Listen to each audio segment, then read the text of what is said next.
हाँ। मन की सारी मन में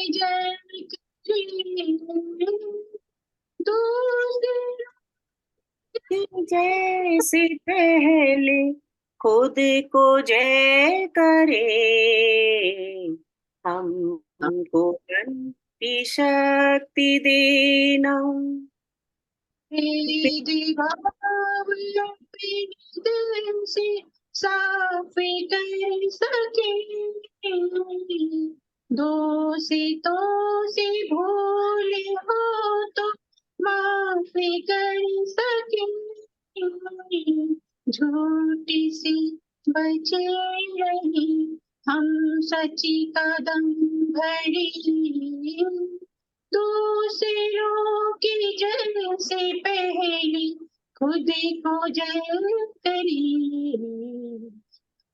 ओ मन की शक्ति देना, मुश्किलें पड़े तो हम पे इतना कर्म कर, साथ हैं तो धर्म चले तो धर्म पर, खुद पे हौसला रही बल्कि से न डरे, दूसरों की जय से पहले खुद को जय करी, तो मन की शक्ति देना। जय हिंद। नारी शक्ति राष्ट्र शक्ति। धन्यवाद रेणु जी। और मैं हमारी राष्ट्रीय नेत्रदान अंगदान प्रमुख रेणु जी से आग्रह करती हूँ कि अब वो हमारे सभी अतिथियों का स्वागत करें और कार्यक्रम को आगे गति प्रदान करें। रेणु जी। धन्यवाद। There is no Facebook live. Babita ji, Facebook live नहीं दिखा रहा है, थोड़ा देख लीजिए। फेसबुक लाइव नहीं दिखा रहा है, एक हाँ, मिनट चेक कर लेती हूँ। हम लोग के भी स्क्रीन में नहीं आ रहा लाइव। मैं चेक करती हूँ, एक मिनट।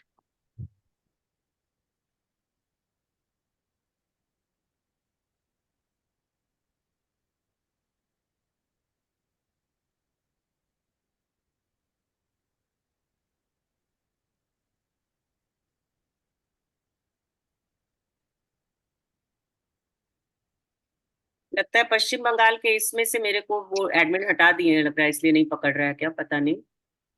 नहीं, तो आप पूनम जी एडमिन ट्राई करेंगे। आप एडमिन है वहाँ पे, बबीता है जी क्या? हैं। हाँ, सुबह ही चेक किए हम लोग। ओ, फिर कैसे नहीं हो रहा है? अभी चेंज हुआ, उससे तो नहीं हुआ। एक मिनट, अभी तुरंत चेक करती हूँ वापस से।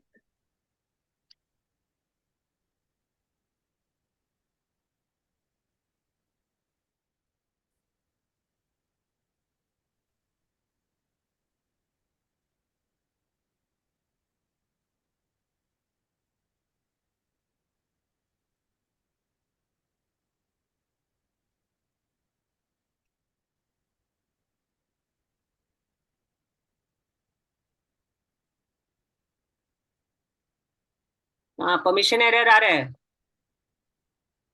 वो कोई परमिशन एरर कोई आ रहा है। बात ठीक है, कोई उपाय नहीं। कोई बात नहीं है, हम लोग रिकॉर्डिंग दे देंगे अपने हाँ, फेसबुक में और इसमें रिकॉर्डिंग। चलिए शुरू कीजिए। श्री गणेश का तो नाम हमने लिया ही है। सभी को राधे राधे। अखिल भारतीय मारवाड़ी महिला सम्मेलन परिवार सपरिवार अपनी पूरी ऊर्जा और आभा के साथ वर्तमान सत्र के प्रथम वेबिनार पर उपस्थित है। आप सभी बहनों को जोरदार उपस्थिति से वेबिनार एक सभागार की तरह जीवंत हो गया है। अपने सम्मेलन की सभी पूर्व एवं अभूतपूर्व राष्ट्रीय अध्यक्षाएं, वर्तमान राष्ट्रीय अध्यक्षा, सभी प्रांतीय अध्यक्षा, उनकी सभी पूरी टीम, सभी प्रांत की सभी शाखाओं के अध्यक्षा और उनकी पूरी टीम और अपने सम्मेलन से जुड़ी सभी बहनों का हार्दिक स्वागत, अभिनंदन। आज हम बीते अंधत्व निवारण सप्ताह के अवसर पर नेत्र जागरूकता अभियान की शुरुआत करने जा रहे हैं और कल ही झारखंड प्रदेश ने हमें सत्र से पहले नेत्रदान की खबर मिली है। झारखंड प्रांतीय नेत्रदान प्रमुख सुशीला खीरवार एवं ललिता जी ने पुनीत प्रयास से सत्र का पहला नेत्रदान संपन्न हुआ है। इस नेक प्रयास के लिए बहुत बहुत साधुवाद। बहनों, वर्तमान सत्र के प्रथम मिलन की बेला में राष्ट्रीय नेत्रदान प्रमुख के नाते आप सभी से रूबरू होना काफी सुकून देने वाला पल है। रोशन आंखें हमारे संपूर्ण व्यक्तित्व का सबसे अहम हिस्सा। एक इंसान को रोशन आंखें प्रभु देकर भेजते हैं, मगर उसी जीवन में अगर किसी कारणवश आंखों को पुनः रोशनी की जरूरत पड़ती है, तो उन बेनूर आंखों को नूर हम इंसान ही दे सकते हैं। किसी फैक्ट्री में इसका उत्पादन नहीं होता है। जब हम इस सत्य से वाकिफ हैं, तो आइए ये संकल्प करते हैं, मिट्टी का शरीर एक दिन मिट्टी में मिल जाना है। मिट्टी का शरीर एक दिन मिट्टी में मिल जाना है। खाक होने से पहले ये पुनीत कार्य कर जाना है। जीते जी हमने जो खूबसूरत दुनिया देखी है, जीते जी हमने जो खूबसूरत दुनिया देखी है, मरने के बाद भी दूजे को ये जहां दिखाना है। और ऐसा होना नेत्रदान के द्वारा ही संभव है। और जिन आंखों का काम जीवन के साथ और जीवन के बाद भी लेना है, तो ये जरूरी हो जाता है कि हम अपनी आंखों का उचित ख्याल रखें। इसी संदर्भ में नेत्र जागरूकता अभियान को एक रोशन दिशा दिखाने का काम देश की जानी मानी हस्ती डॉक्टर सोमदत्त प्रसाद जी और एक लाजवाब शख्सियत स्पीकर नम्रता मेहता जी करेंगे। डॉक्टर सोमदत्त जी नेत्र विशेषज्ञ और नम्रता मेहता जी चरित्र निर्माण विशेषज्ञ। बहनों, इसके पहले हम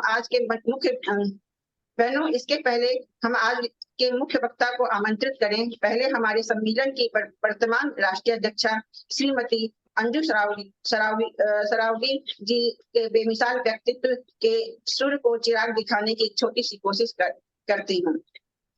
हमारी राष्ट्रीय अध्यक्षा का जीवन सफर हमारी राष्ट्रीय अध्यक्षा का जीवन सफर अपने सम्मेलन के लिए अभूतपूर्व योगदान का खूबसूरत सफर रहा है। श्रीमती अंजू सरावगी के नेक दिल स्वर्गीय विजय लक्ष्मी रामकिशन साहा जी की सुपुत्री हैं। उनकी सेवा यात्रा में उनके हमसफर श्री मदन सरावगी जी ने हर कदम पर भरपूर साथ निभाया है।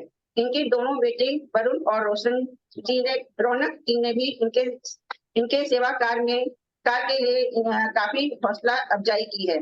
आपकी शैक्षणिक योग्यता ने आपके व्यक्तित्व को भरपूर निखारा है। आपने अखिल भारतीय मारवाड़ी सम्मेलन बालेश्वर उड़ीसा प्रांत के विभिन्न पदों पर रहते हुए अपने बेमिसाल कार्यों से सम्मेलन का नाम रोशन किया है और अब राष्ट्रीय अध्यक्षा के रूप में सम्मेलन को नई ऊंचाई पर ले जाने के लिए संकल्पित हैं।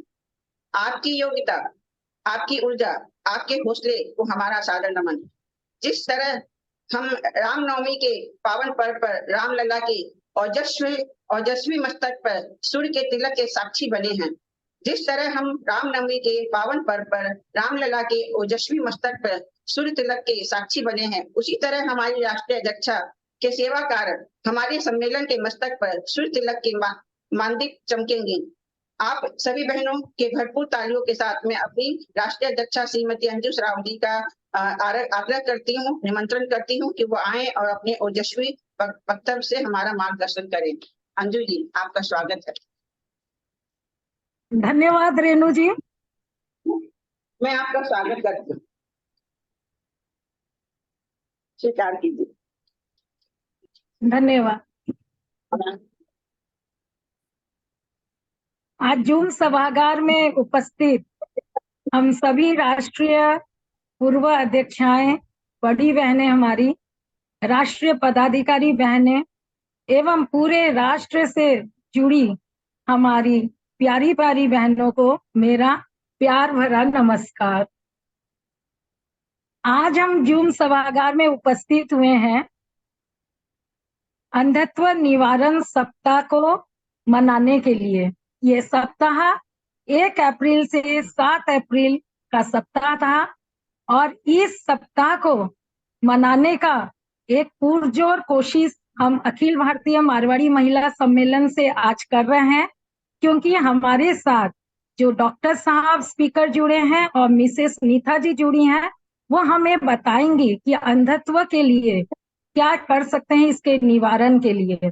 और हम अखिल भारतीय से ऐसा सोचे हैं कि हम जगह जगह हमारी 467 शाखाएं हैं पूरे राष्ट्र में, 23 स्टेट में।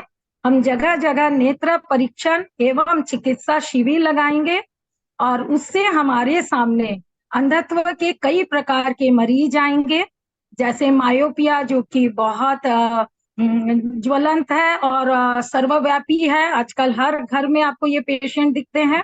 और साथ में मोतियाबिंद और हमारे मधुमेह जो डायबिटीज संबंधी रेटिनोथेरेपी, बहुत बहुत तरह के अंधत्व हैं। कुछ एक का नाम ले रही हूँ। और एक ग्लोकोमा, अगर वो डिटेक्ट होता है तो ग्लोकोमा को हम रिवर्स नहीं कर सकते हैं, वो बीमारी ऐसी है।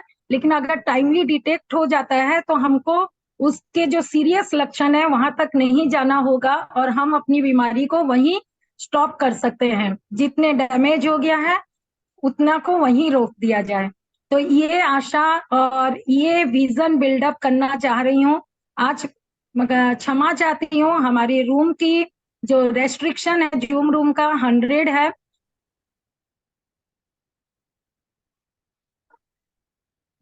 करते रहिए क्योंकि बहुत बहनों के मैसेजेस आ रहे हैं, रिकॉर्डिंग आपके पास जाएगी।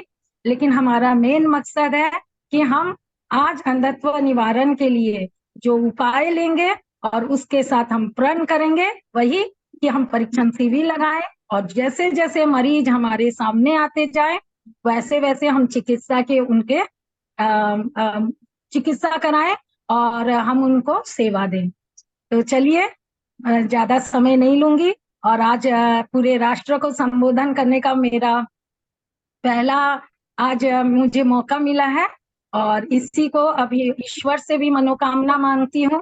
पूरा सत्र में हमारी बहनें ऐसी ही कोशिश में लगी रहें। आज रेणु जी ने बहुत सुंदर सजाया है और बंगाल प्रदेश ने बहुत सुंदर सजाया है। और चलिए इसका आनंद लेते हैं, क्योंकि सेवा भाव आनंद लेके करेंगे तो उसका जो आपको रिजल्ट मिलेगा वो कुछ अलग होगा। और ये जब सुन रहे हैं बहनें तो आप संकल्पित मन से सुनिए, क्योंकि आपको इसके बाद नेत्र परीक्षण शिविर 10 जून से लगाने हैं।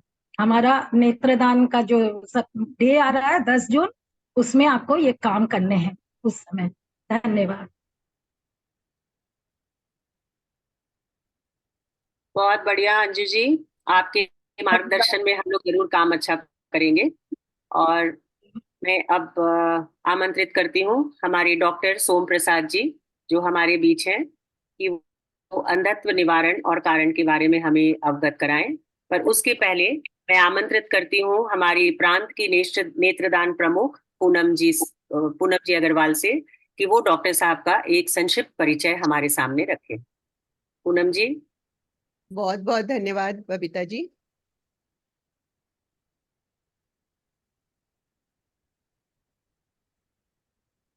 जूम सभागार में उपस्थित सभी राष्ट्रीय प्रांतीय शाखा के पदाधिकारीगण एवं सभी प्यारी बहनों को मैं पूनम अग्रवाल, नेत्रदान पश्चिम बंगाल प्रमुख, प्रणाम करती हूँ, वंदन करती हूँ।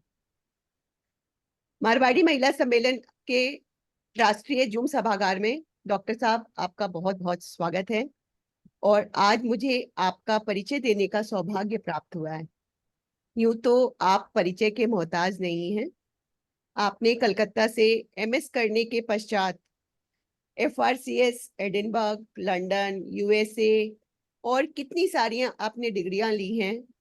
और पिछले 25-30 सालों से करीब आपने 50,000 के ऊपर नेत्र शल्य परीक्षण जो आपने ऑपरेशन किए हैं।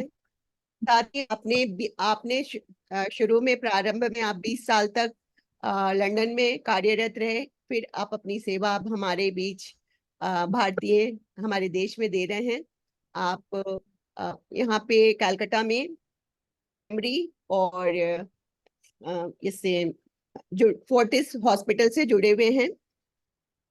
आप इतनी डिग्रियां लेने के बाद और इतने सारे सेवा करने के बाद इस क्षेत्र में महानतम सेवा के आधार पर आपको कई अवार्डों से भी नवाजा गया है, जिसमें प्रमुख है honour award from American Society of Retinal Specialist, achievement award from the American Academy of Ophthalmology. आपने as a coauthor of Royal College of Ophthalmologist diabetic retinopathy guidelines पे भी आपने अपने पब्लिशंस किए हैं।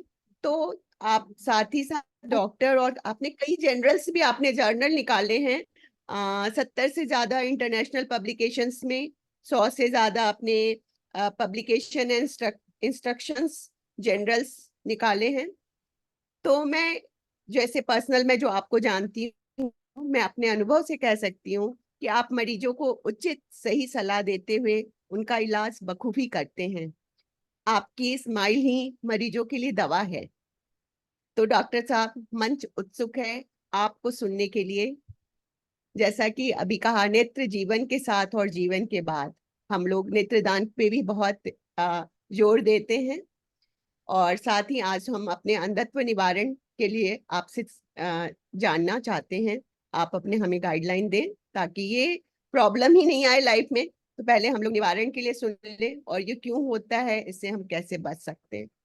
बहुत बहुत स्वागत है आपका डॉक्टर साहब।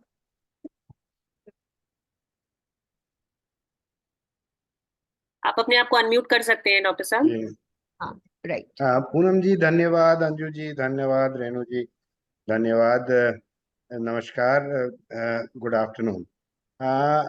नेत्रदान की बात हो रही थी। नेत्रदान से तो जो लोग अंधे हैं या अंधे हो गए हैं किसी कॉर्नियल मनी के प्रॉब्लम के कारण, उनका उनका उनको फिर से दृष्टि लौटाई जा सकती है। बहुत अच्छी बात है। राइट। लेकिन मैं आज थोड़े दूसरे तरफ से बात करना चाहता हूँ कि हम लोग क्या कर सकते हैं जिससे कि हमारी दृष्टि बची रहे और खराब ना हो। तो और भी बातें अंजू जी ने कही, वो कैटरैक्ट की, मोतिया की, वो उसके लिए तो ऑपरेशन करके ठीक हो जाता है, लेकिन उसमें मैं आज नहीं जा रहा हूँ। मैं दो तीन टॉपिक्स पर जाना चाहता हूँ जिसमें हम लोग पहले से अगर ख्याल रखें तो हमारी विजन बची रहे। प्रोटेक्ट करना बहुत इंपॉर्टेंट है। अगर खराब नहीं होगी तो फिर ठीक करने की जरूरत नहीं पड़ेगी। राइट। राइट। तो पहला तो जो डायबिटीज है, हिंदी में मधुमेह हम लोग कहते हैं, डायबिटीज सारे सब समझते होंगे। ये हमारे देश में और विश्व भर में अभी बहुत ही बढ़ रही है, बहुत ही तेज संख्या से बढ़ रही है। और इंडियन सब कॉन्टिनेंट, एशिया में स्पेसिफिकली इंडिया में और ज्यादा ही बढ़ रही है। आपके मित्र लोग होंगे, फैमिली होंगे, जहां देखिएगा 3 4 लोग को पूछिएगा तो एक को तो डायबिटीज है और एक दो को बॉर्डर लाइन है, इस तरह है। तो मैं एक छोटा सा वीडियो स्क्रीन शेयर करता हूँ, 1 2 मिनट का है, उसके बाद उसके बारे में बात करेंगे। ये थोड़ा सा इंग्लिश में है, लेकिन उसके बाद हम लोग उस पर बातें कर लेंगे।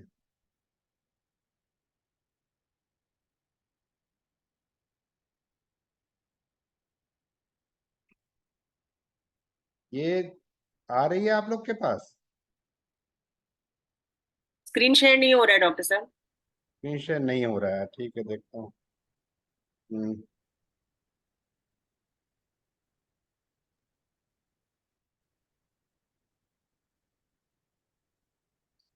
शेयर क्यों नहीं हो रहा है, देखो।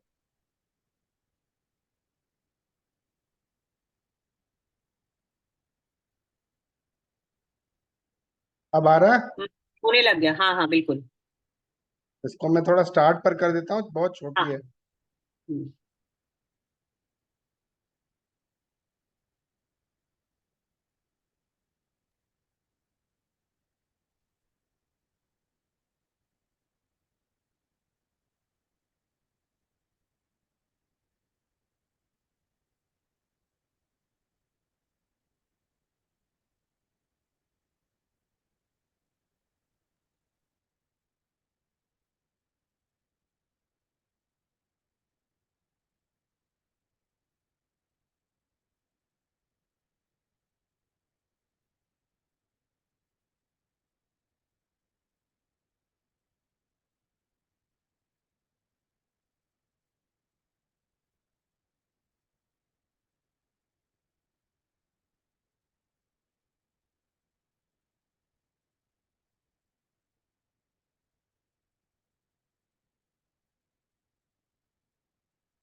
अच्छा, अब मैं स्क्रीन शेयर से बाहर जाता हूँ।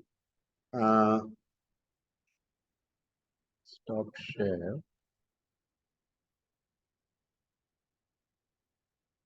तो बात मैं ये कहने कहने चाह रहा था इस वीडियो में कि जिसको भी डायबिटीज है, अब डायबिटीज के कारण कुछ लोग बोलेंगे कि नहीं, मेरा तो कंट्रोल अच्छा है, या मेरा तो अभी तुरंत डायग्नोज हुआ है। ऐसी बातें सुनने को आती हैं। कोई कहते हैं नहीं, हम तो डायबिटीज रिवर्स कर देंगे। एक्चुअली रिवर्स नहीं होता है। शुगर और डाइट कंट्रोल और एक्सरसाइज से उसको कंट्रोल किया जाता है। सर आपका फेस नहीं दिख रहा है, आप इसको स्टॉप शेयरिंग करिए। एक बार अच्छा, हाँ you are screen sharing, let me stop this. हाँ हाँ, अब आगे। आया? हाँ। Correct correct. तो डायबिटीज या तो डाइट और एक्सरसाइज से कंट्रोल हो जाता है, वेट लॉस से, और या तो फिर ओरल मेडिसिन खाने होते हैं, और या तो फिर इंसुलिन पर जाना पड़ता है। लेकिन जब डायग्नोसिस होता है, मैं टाइप 2 डायबिटीज बोल रहा हूँ, जो एडल्ट्स को होते हैं। बच्चों को एक अलग तरह की होती है, वो उतनी कॉमन नहीं है। तो जो एडल्ट्स को होती है, तो इसमें क्या होता है कि जब मेरा डायग्नोसिस हुआ, मुझे वो पता है। मुझे असल में पता नहीं है मुझे कब से था। जब कभी टेस्ट कराया या कुछ तकलीफ हो रही थी, तो उस समय टेस्ट कराया। तो इसलिए जब जब मेरा वही वही कल ही डायग्नोज हुआ है, कल डायग्नोज हुआ है, लेकिन हो सकता है 5 साल से रहा हो। इसलिए कॉम्प्लिकेशंस के टेस्ट शुरू से ही करने चाहिए। कॉम्प्लिकेशन में से मेन कॉम्प्लिकेशन एक तो आंख में होता है। आंख का जो पर्दा है, रेटिना, उसमें अफेक्ट होता है। डायबिटिक रेटिनोपैथी हम लोग कहते हैं। और उसमें अगर ये बात है कि अगर उसको अर्ली स्टेज में डिटेक्ट कर लेते हैं, तो दो बातें होती हैं। एक तो पेशेंट ज्यादा अवेयर हो जाता है कि डायबिटीज कंट्रोल करना जरूरी है। क्योंकि बहुत लोग हैं, हंसते हंसते पेशेंट आते हैं, बोलते हैं सर मेरा तो 300 से कम पीटी शुगर होता नहीं है, जैसे कि वो नॉर्मल है, वो एक्सेप्टेबल है। एक्चुअली एक्सेप्टेबल नहीं है। लेकिन जब कुछ कॉम्प्लिकेशन डायग्नोज होता है, तो लोगों में थोड़ा सा उसका इम्पोर्टेंस ज्यादा समझ में आता है, तो लोग ज्यादा फिर अपने डाइट पर ख्याल देते हैं। अभी आज ही एक पेशेंट कह रही थी कि तो इंसुलिन भी चलता है, मिठाई भी चलता है। तो भाई वैसे तो और ब्लड शुगर 400 है, तो वैसे तो कॉम्प्लिकेशंस होंगे। अभी नहीं होगा, अभी मुझे लगेगा मेरी तबीयत तो ठीक है, मुझे सब दिख रहा है, मेरा सब कुछ ठीक है। लेकिन जब होगा तो इस हद तक होगा कि आंख और रेटिना एक साथ, सॉरी, रेटिना और किडनी एक साथ अफेक्ट होगा, नर्व भी अफेक्ट होगा।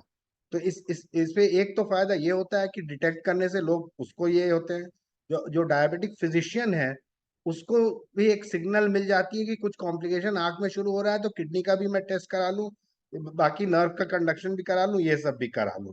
तो उस उनको भी ये फायदा होता है, जो डायबिटीज ट्रीट करे उनको भी फायदा होता है। तो ये सब के लिए जरूरी है कि साल में एक बार, कम से कम वंस ईयर, बहुत रोज जाने की जरूरत नहीं है, साल में एक बार रेटिना की कोई जांच कर ले। जो डॉक्टर रेटिना देखते हैं या जो जनरल ऑप्थेल्मोलॉजिस्ट है वो भी रेटिना देखते हैं, देख लें। एक मुश्किल ये आती है कि लोग चश्मा दुकान में चले जाते हैं, किसी हाई स्ट्रीट शॉप में, जो भी ये ऑप्टिक्स वो ऑप्टिक्स, चश्मा का पावर करा लेते हैं, सोचते हैं मेरा आई चेक तो हो गया। असल में आई चेक नहीं हुआ। आपका ना आंख का प्रेशर देखा है, वो मैं ग्लूकोमा में बाद में आऊंगा, या ना तो आपका किसी ने रेटिना देखा है। ज्यादातर आजकल कुछ टेक्नोलॉजी है जिसमें कि मनी को, प्यूपिल को बड़ा नहीं करके रेटिना देखा जा सकता है। लेकिन ज्यादातर ड्रॉप दे के आधे घंटे बैठा के जो प्यूपिल है बड़ा हो जाता है, उसके बाद रेटिना को देखा जा सकता है ठीक से। तो अगर वो नहीं किया गया है, तो आपको मन में डाउट होना चाहिए कि मेरा आई चेक हुआ है। आई चेक हुआ है, मैंने मेरे चश्मे का पावर का नंबर चेक हुआ है, पूरा आई चेक नहीं हुआ है। तो इससे क्या होगा कि अर्ली स्टेज में हम लोग डायग्नोज कर लेंगे डायबिटिक रेटिनोपैथी, तो एक तो पेशेंट बेटर कंट्रोल में आएगा, जो फिजिशियन है वो उसको मैनेज करेगा बेटर। और दूसरा, उसको उसी समय को, जब तक वो विजन को अफेक्ट नहीं किया है, बहुत हल्का सा लेजर या कुछ और ट्रीटमेंट करके उसको वहीं कंट्रोल कर लिया जाए कि वो बढ़े ना। और इस हद तक नहीं पहुंचे कि जब पेशेंट आए उसको लेके, तो हम लोग कहेंगे देखिए अब तो बहुत कोशिश करेंगे, लेकिन क्या लौटा सकते हैं उसका कोई ठीक नहीं है। ऐसे बहुत पेशेंट आते हैं, इस स्टेज पर आते हैं कि उस समय भाई ये करेंगे वो करेंगे, लेकिन अब ठीक है आपके लिए मैं कुछ, मैं कहता हूँ आपके घर में आग लगी है, मैं कुछ बचा लेता हूँ उसको उसको निभा के, लेकिन क्या बचा पाऊंगा वो ठीक नहीं है। तो उस स्टेज तक नहीं जाने के लिए ये बहुत ही सिंपल सा चीज है। याद रखें, साल में एक बार मुझे रेटिना चेक कराना है। और अपने फैमिली में, अपने रिलेटिव्स में, फ्रेंड्स में भी जिसको भी डायबिटीज हो उसको भी ये कहे कि भाई साल में एक बार रेटिना चेक तो करा लो, फिर तो आगे जो होगा वो एडवाइस दिया जाए। तो ये तो हो गई डायबिटीज की बात। पूनम जी, क्वेश्चन आंसर बाद में रखें कि एक एक करके लेते जाए? सर हम लोग, मैं सोच रही थी ना, जैसे हमारे इसके बाद हमारे वो भी हैं योगा वाले, तो क्वेश्चन आंसर हम लोग बाद में रख ले सर। ठीक है, ठीक है। हाँ। तो अगला अगला चीज मैं बात करने वाला था ग्लोकोमा की। हाँ, ग्लोकोमा को हम लोग बोलते हैं साइलेंट थीफ ऑफ विजन, क्योंकि ये विजन जो है हमारा साइड से जाने लगता है धीरे धीरे, और डे टू डे लाइफ में वो कुछ पता नहीं चलता है। जैसे कि किसी का ब्लड प्रेशर हाई होता है, अगर बहुत ही हाई नहीं है, थोड़ा सा हाई है, तो जब तक उसको मेजर नहीं किया जाता है पता नहीं चलता है। जब मेजर किया जाता है तब पता चलता है, तब उसकी चिकित्सा होती है कि उसको कंट्रोल में रखते हैं। इसलिए कंट्रोल में रखते हैं कि आगे जाके और प्रॉब्लम ना करे। सिमिलरली ग्लोकोमा को भी अर्ली स्टेज में अगर डिटेक्ट कर लिया जाए तो नॉर्मली 80-90% में आंख में ड्रॉप देने से ही आंख का प्रेशर कमता है। आंख के प्रेशर कमने से आंख के पीछे का नर्व नहीं डैमेज होता है, और नहीं डैमेज होता है या जो डैमेज है वो वहीं पर रुक जाता है, बढ़ता नहीं है, तो आदमी को कोई खास दिक्कत उससे नहीं होती। तो तब ये की क्वेश्चन ये होता है कि भाई इसको कैसे अर्ली डिटेक्शन किया जाए। मैं फिर से एक बार स्क्रीन शेयर करता हूँ।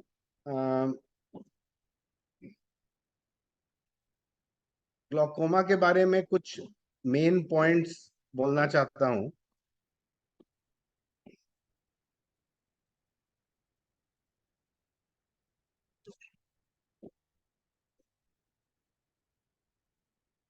अच्छा, ये स्क्रीन शेयर, ठीक है। अच्छा, तो पहला प्रश्न तो ये आता है कि ग्लोकोमा के सिम्टम्स क्या है, मैंने पेशेंट को क्या समझ में आता है।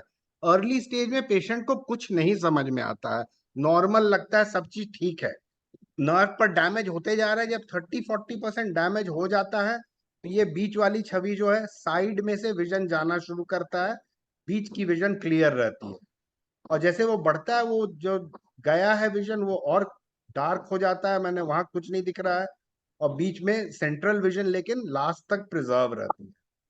तो ट्रीटमेंट, डिटेक्शन और ट्रीटमेंट का मकसद ये है कि ये पहले स्टेज पर इसको रखा जाए कि बहुत ही हल्का सा पेरिफेरल साइड में लॉस है, जिससे कोई एक्चुअल प्रैक्टिकल प्रॉब्लम नहीं हो रहा है, और उससे वो चलते रहे। तो क्या करना चाहिए? 40 साल के उम्र के बाद एक बार, स्पेशली जिनके फैमिली में है, फैमिली हिस्ट्री है, और ऐसे भी जब आदमी 40 साल के आसपास एनीवे पढ़ने के चश्मे, बंगला में चालसे बोलते हैं, आ जाते हैं, तो उस समय ये करना चाहिए कि भाई आंख का प्रेशर भी चेक हो जाना चाहिए। आंख का प्रेशर अगर ठीक है तो फिर ज्यादा घबराने की बात नहीं है। अगर फैमिली हिस्ट्री है तो फिर थोड़ा सा ज्यादा टेस्ट करना पड़ता है। और किस कारण से ग्लोकोमा होती है? एक तो फैमिली हिस्ट्री मैंने कहा, एक 40 के से कम में कम ही होती है कॉन्जेनिटल, दूसरे तरह की ग्लोकोमा होती है। अगेन वो कॉमन नहीं है, आज कॉमन चीजों पर ही ध्यान दें। जो लोग किसी कारण से स्टेरॉइड यूज करते हैं, किसी को सांस कष्ट है उसके लिए स्टेरॉइड यूज होता है, किसी को स्किन की कोई डिजीज है उसके लिए स्टेरॉइड यूज कर रहे हैं, तो उससे ग्लोकोमा की रिस्क बढ़ती है। किसी को आंख में कोई चोट लगी हो तो उससे ग्लोकोमा की रिस्क बढ़ती है। और या तो किसी को बहुत ही माइनस पावर ज्यादा है या प्लस पावर ज्यादा है, तो उससे भी ग्लोकोमा की रिस्क बढ़ती है। तो ये 4-5 चीज अगर याद रखें कि भाई जिसके फैमिली हिस्ट्री है, जो स्टेरॉइड यूज करता है, जिसको कोई चोट लगी हो, उसको ग्लोकोमा का चेक करा लेना चाहिए, क्योंकि prevention is better than cure. अगर अर्ली स्टेज में डिटेक्ट कर लिया तो वहीं रोक लेंगे। क्या क्या किया जाता है? एक आंख का प्रेशर देखा जाता है, ये पहला जो पिक्चर आपको दिख रहा है। एक आंख में डाई देते हैं, एनेस्थेटिक, देखने में लगता है कि अरे बाप क्या लगेगा, कुछ नहीं लगता है। एक लोकल एनेस्थेटिक ड्रॉप देके एक नीले लाइट से उसमें एक प्रोब टच करता है, उससे प्रेशर समझ में आ जाती है। दूसरा एक चेक होता है आंख पर एक कॉन्टेक्ट लेंस दे के किया जाता है, जिससे कि आंख से जहां ड्रेनेज है उस एंगल को जो आई स्पेशलिस्ट है वो देख सके कि वो खुला है कि बंद है। बंद हो रहा है तो उसकी दूसरे तरह से चिकित्सा हो।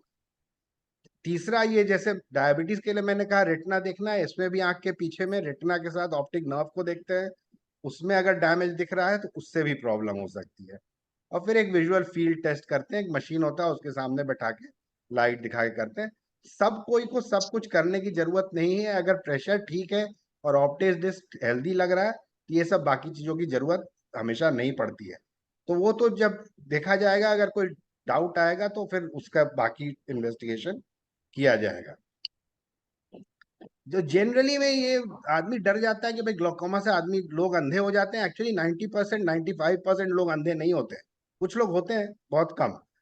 क्योंकि अगर रेगुलर, एक तो पहले स्क्रीनिंग होना चाहिए, स्क्रीनिंग हो गया तो फिर ट्रीटमेंट रेगुलर होना चाहिए और फॉलो अप भी रेगुलर होना चाहिए। क्योंकि अगर कह रहे हैं कि 6 महीने में दिखाओ तो 6 महीने में प्लीज दिखाओ। ये नहीं कि 6 महीना हुआ 4 साल ड्रॉप दे रहे हैं लेकिन आए नहीं। क्योंकि अगर वो कभी बढ़ता है तो ड्रॉप को एक की जगह 2 करना होता है, कभी 2 की जगह 3 करना पड़ता है, कभी चेंज करना पड़ता है, कभी ड्रॉप से नहीं कंट्रोल हो रहा है तो माइनॉरिटी में सर्जरी भी करनी होती है। बहुत ज्यादा को नहीं लगती, करनी होती है। बट अगर चीज को कंट्रोल में रखा जाए, मैनेज किया जाए, जैसे कि इतने लोगों को ब्लड प्रेशर है, हम लोग दवाई खा रहे हैं लेकिन हम लोग नॉर्मल जिंदगी जी रहे हैं, उस तरह ये भी है, इसका ट्रीटमेंट भी चलते रहेगा, साथ में आप नॉर्मल जिंदगी भी जी सकेंगे। मेन ट्रीटमेंट आई ड्रॉप से होता है, कुछ पेशेंट्स को लेजर किया जाता है और किसी को, माइनॉरिटी को 5-7% को किसी तरह की सर्जरी लगती है, जो उसके अलग अलग तरीके हैं सर्जरी करने की। उसमें मैं नहीं जा रहा हूँ, जैसे कि आज मैं प्रिवेंशन पर ही ज्यादा जोर दे रहा हूँ। तो ये हो गई ग्लोकोमा की बात। और तीसरा, ये थोड़ा अनकॉमन है लेकिन बहुत ही इंपॉर्टेंट है, इसलिए मैं इसको लाया हूँ। जो प्री मेच्योर बेबीज होते हैं, अब सबके घर में नहीं है लेकिन बहुतों के घर में है, किसी कारण से अर्ली डिलीवरी हो गया या बहुत कम बर्थ वेट हो, तो एक स्पेशल रिस्क ऑफ ब्लाइंडनेस होती है, रेटिनोपैथी ऑफ प्रीमेच्योरिटी हम लोग कहते हैं। उसका भी यही सेम सिमिलर चीज है, अगर टाइम पर उसको डिटेक्ट कर लें तो उसको उसी समय ट्रीट करके उसको कंट्रोल कर लेने से बच्चा नॉर्मल बड़ा होगा, नॉर्मल विजन रहेगी, सब चीज चलते रहेगा। तो इस पर फिर से मैं एक और फाइनल स्क्रीन शेयर करना चाहूंगा। पहले मैं इसको स्टार्ट कर दूं।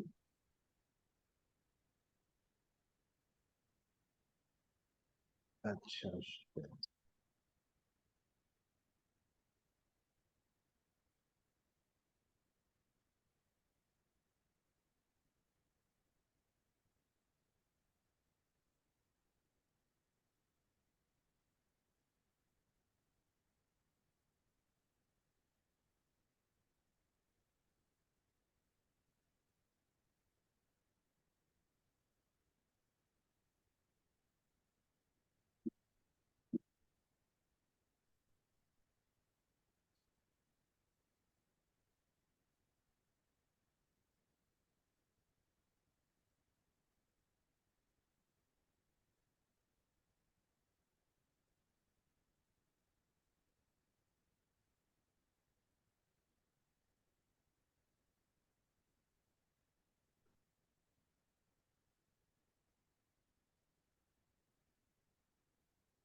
इसमें मेन मैसेज ये था कि अगर बेबी का वेट 2 किलो से कम हो तो फिर चिंता की बात है। 1 महीने के अंदर, within 1 month of age, अब लोग कहते हैं छोटा सा बेबी है कैसे ले जाए, क्या करे, लेकिन वो करना जरूरी है, हाँ? और या तो कुछ बेबीज होते हैं जो इंटेंसिव केयर में, नियोनेटल इंटेंसिव केयर में भर्ती होते हैं, तो हम लोग वहां जाके देख लेते हैं, हम वहां से हमको कांटेक्ट करते हैं तो वहां जाके देख लेते हैं। लेकिन 30 दिन के अंदर उसको देख के उसी समय, अगर थैंकफुली ज्यादातर लोग को आजकल देखते हैं तो ठीक रहते हैं बच्चे, कुछ करना नहीं पड़ता है, लेकिन जिनको करना पड़ता है उनका उसी समय लेजर वगैरह ट्रीटमेंट करके उसको कंट्रोल कर लेना बहुत ही जरूरी है। क्योंकि वो बढ़ के, जब हम लोग उसको स्टेज करते हैं, स्टेज 1, 2, 3, 4, जब स्टेज 4 में चला जाता है तो फिर उसके बाद उसको सर्जरी वगैरह करके कोई खास फायदा नहीं होता है। और अगर 1.5 किलो से कम वेट है, बर्थ वेट, तो फिर ये रिस्क ज्यादा बढ़ जाता है। तब हम लोग बोलते हैं कि 3 हफ्ते में, 20 दिन के अंदर ही आप पहला एग्जामिनेशन हो जाना चाहिए। उस समय जो देखेगा वो या तो कहेगा नहीं नहीं कुछ नहीं है, बहुत अच्छी बात है, या कहेगा थोड़ा बहुत कुछ है लेकिन मुझे ट्रीटमेंट नहीं करना है, मैं 1-2 हफ्ते में फिर देखूंगा। क्योंकि वो जैसे जैसे डेवलपमेंट हो रहा है उस समय आई की पूरा, क्योंकि प्रीमेच्योर डिलीवरी हो गया, आई की डेवलपमेंट पूरी हुई नहीं है, तो रेटिना जब तक पूरा डेवलप नहीं करता है पेरिफेरी तक, तब तक उसको मॉनिटर करना होता है कि वो ठीक से डेवलप कर रहा है और पूरा कर गया। जब पेरिफेरी तक एकदम एज तक वो डेवलप हो गया तो उसके बाद कोई डेंजर नहीं रहता है। एक ही डेंजर रहता है। डेंजर क्या, एक थोड़ा ये रहता है मन में कि उनको बाद में मायोपिया, जो शॉर्ट साइटेडनेस माइनस पावर है, उसका थोड़ा चांस ज्यादा रहता है, बट वो इतनी सीरियस चीज नहीं है। तो ये अब हम लोग के सबके जान पहचान में किसी का तो है, अगर किसी को भी हो, बड़े शहर में जो रहते हैं, बड़े सेंटर में डिलीवरी हो रही है, वहां तो ये सब अरेंजमेंट सब ठीक ठाक है। लेकिन बहुत जगह छोटे शहरों में, या जहां पर उतना अवेयरनेस नहीं है, डॉक्टरों में भी अवेयरनेस उतना नहीं है, वहां पर ये सब चीज मिस हो जाता है। और ये लोग जब बाद में आते हैं बच्चे को लेके, तो बड़ा एक दुखद सा सीन होता है कि भाई, अरे उसी समय देखा होता तब तो बहुत कुछ कर दिया होता, अब तो कुछ कर नहीं पा रहे, क्योंकि पूरा रेटिना डिटैच करके, श्रिंक करके एकदम से खराब हो गया है। तो मेनली मैं ये 3 बातों पर ही, प्रिवेंटिव बातों पर बात करना चाह रहा था। बाद में जो क्वेश्चन आंसर्स होंगी उसमें जो आएगा उसमें बात करेंगे। नॉर्मल जो चीजें हैं, कैटरैक्ट वगैरह, ये सब कोई जानते हैं, तो मैं उसमें आज नहीं गया। थैंक यू वेरी मच, धन्यवाद। धन्यवाद डॉक्टर साहब, आपने बहुत अच्छे से हमें समझाया और आपसे हम लोग क्वेश्चन आंसर करेंगे। लेकिन पहले हमारे एक और स्पीकर आई हुई हैं, नम्रता जी, उनसे हम लोग सुनेंगे, फिर आपसे हम क्वेश्चन आंसर जो भी हमारी बहनी करना चाहेंगे। धन्यवाद। बहुत बहुत धन्यवाद डॉक्टर साहब। अब मैं आमंत्रित करती हूँ हमारी पश्चिम बंगाल जोन प्रमुख मंजूश्री जी को, कि वो हमारे दूसरे डॉक्टर का संक्षिप्त परिचय हम सदन के सामने रखें।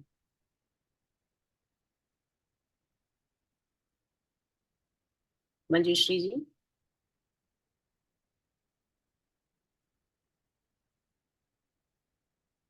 मंजूश्री जी, आप अपने आप को, मुझे धन्यवाद। मीनाक्षी के नाम से जुड़ी हैं क्या? 1 मिनट। नहीं, हाँ मीनाक्षी, हाँ, मीनाक्षी